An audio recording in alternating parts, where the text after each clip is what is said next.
Steve Irwin's son, Robert, has become quite the interesting young person in his own right. He seems like a real chip off the old block, but he's also striking out on his own in unexpected ways. Here's the untold truth of Robert Irwin. In 2005, a new law entered the Queensland books. It states that neither children nor adults who haven't been properly trained are to be allowed in the enclosures of crocodiles. Seems pretty obvious, right? But the law became necessary after Steve Irwin got in hot water for seemingly using the infant Robert as bait for a prank. Steve Irwin started by feeding the crocs with the infant Robert tucked under his arm. Then he took things a step further by dancing Robert around at the water's edge. Critics and parents were outraged, but Steve Irwin said it was all part of a plan to acclimate young Robert to the animals so he wouldn't be afraid. And you know what, mate? I'm proud of what I do, and the thing that has hurt me the most is that people would perceive what I do as dangerous.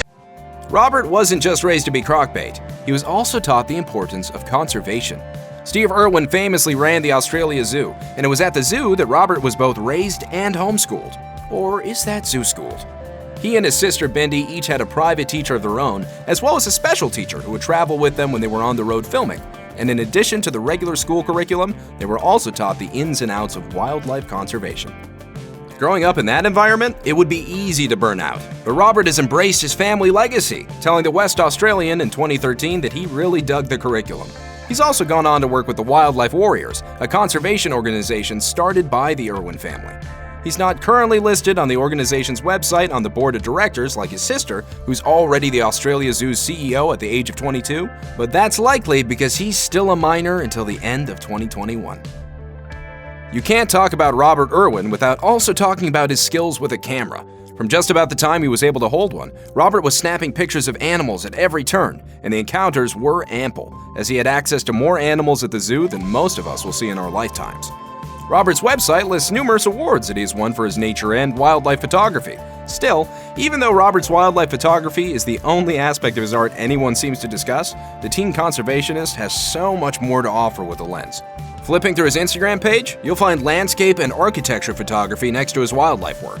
Robert's camera captures the way the sunset reflects off giant rock plateaus and the beauty of looking up a tree with a fisheye lens. He likewise amplifies the wonder in man-made structures and the humanity in people he photographs.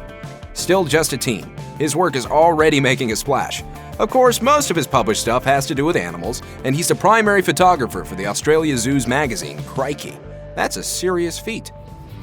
With a photography resume as long as Robert Irwin's, it's easy to think he spends all of his time behind the working end of his camera, but we assure you, he spends plenty of time in front of the camera as well. In fact, his list of TV appearances is probably longer than the one of his photographs, and it's equally diversified. Over the years, he's appeared on just about every talk show known to man: Entertainment Tonight, The Kelly Clarkson Show, Larry King Now, Good Morning America, you name it. He's also competed alongside his sister in Celebrity Family Feud. Then, of course, he's grown up on camera in all the Irwin family TV shows, such as Irwin Family Adventures and more documentaries than you could likely count if you used both your fingers and your toes. And those aren't even the more astonishing credits the kid has to his name. In 2010, Robert appeared alongside his sister in the film Free Willy, Escape from Pirate's Cove as a pirate boy, giving Irwin his first acting credit. And he's also credited twice as a producer, once on Irwin Family Adventures, and again on Crikey It's the Irwins, Robert to the Rescue. Both credits came in 2021, making the teenager a producer at age 17. Coming from a family that was already famous when you got there definitely can't be easy for a number of reasons. You grow up in the limelight and don't really get a choice in the matter. Then, when you try to make a name for yourself, your accomplishments are endlessly compared to those of your famous relatives. And Robert Irwin has an added hurdle in that he's following a similar career path as his late world-renowned father. For Robert to make his own name in the field of conservation, he has a giant shadow to navigate beyond, and he wants the world to know that's exactly what he's trying to do. At just 13 years old, Robert told the Courier Mail, "I don't want to be exactly like Dad. I don't want to be Dad, but I do want to continue his legacy." Robert goes on to say he wants to make his father proud, and part of doing that is caring less about fame and fortune and more about the wildlife and environment he's trying to protect.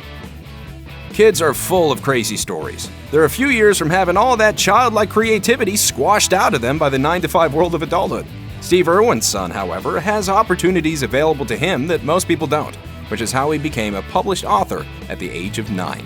According to the Australia Zoo, Robert co-created and did some of the illustrations for the Robert Irwin Dinosaur Hunter series. It also helped that he worked alongside experienced book illustrator Lachlan Creek. So will Robert ever hunt dinosaurs in real life? Who knows what adventures lay in store. Steve Irwin's children seem to be as close as any brother and sister can be. They grew up spending much of their time working together at the Australia Zoo or on the road, and that helped forge the bond between Robert and Bindi Irwin. He also helped his brother-in-law, Chandler Powell, propose to Bindi. Thanks to Robert's skill with the camera, he was tapped to take the proposal pictures, so he set up a secret camera to capture the proposal. But just to make sure it came off perfectly, he and Chandler practiced it first, with Robert standing in for his sister. After Bindi said yes and the wedding rolled around, Robert had another important part to play. With Steve watching from whatever glorious personal heaven conservationists are blessed with, Robert walked his sister down the aisle.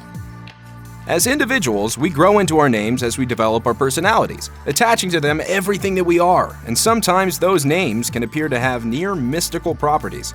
Take Robert Irwin, whose name seems to be entangled in the strings of fate's vast and unpredictable web. Robert is named after Steve Irwin's father, Bob Irwin, which, given the two's shared passions, could easily lead one to believe he was destined to enter conservation work from the get-go. Bob Irwin is the one who started it all. As he detailed in his book, The Last Crocodile Hunter, Bob started as a humble plumber, but followed his passion to rise to great heights within the world of wildlife conservation. Besides being a well-respected herpetologist who created conservation strategies that were years ahead of his time, he also started the Australia Zoo, which he later turned over to his son before it came to reside under the ownership and care of Steve Irwin's wife and children.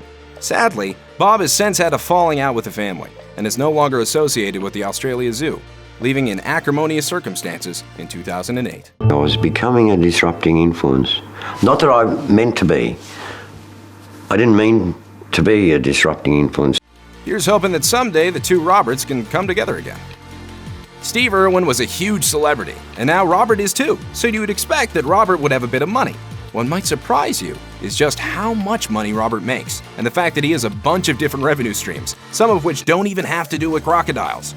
If you know the Irwins, you know they have the Australia Zoo and the numerous shows and documentaries that have supported them since Steve passed away. But young Robert also has money coming in from book sales and his photography career as well.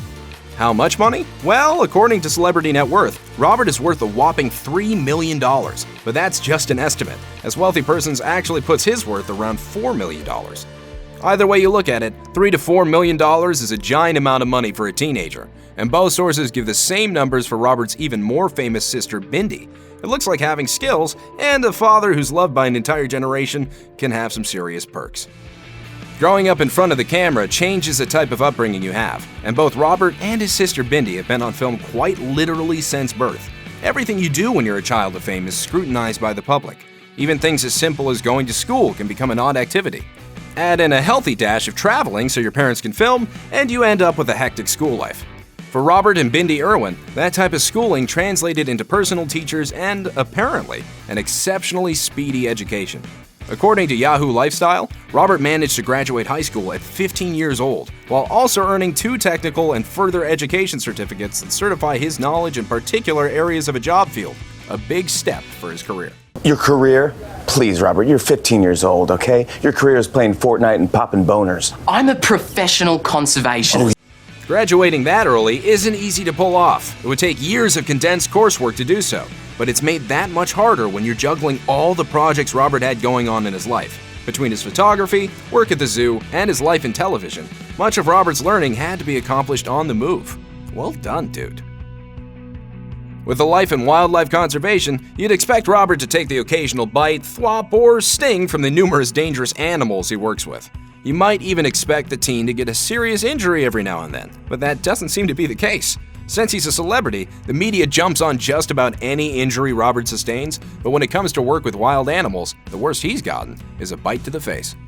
He has sustained some serious injuries, though. They just came from a bicycle instead of a crocodile. According to Honey Celebrity, in 2020, the teenage conservationist was having a go at one of his favorite pastimes, mountain biking, when he was tossed from his bike. You know, the one thing you don't want to happen while flying down the side of a mountain. Robert was then rushed to the hospital.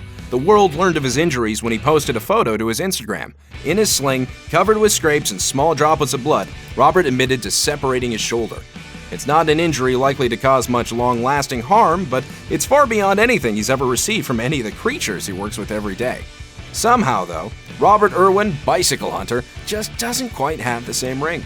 Check out one of our newest videos right here. Plus, even more grunge videos about your favorite stuff are coming soon. Subscribe to our YouTube channel and hit the bell so you don't miss a single one.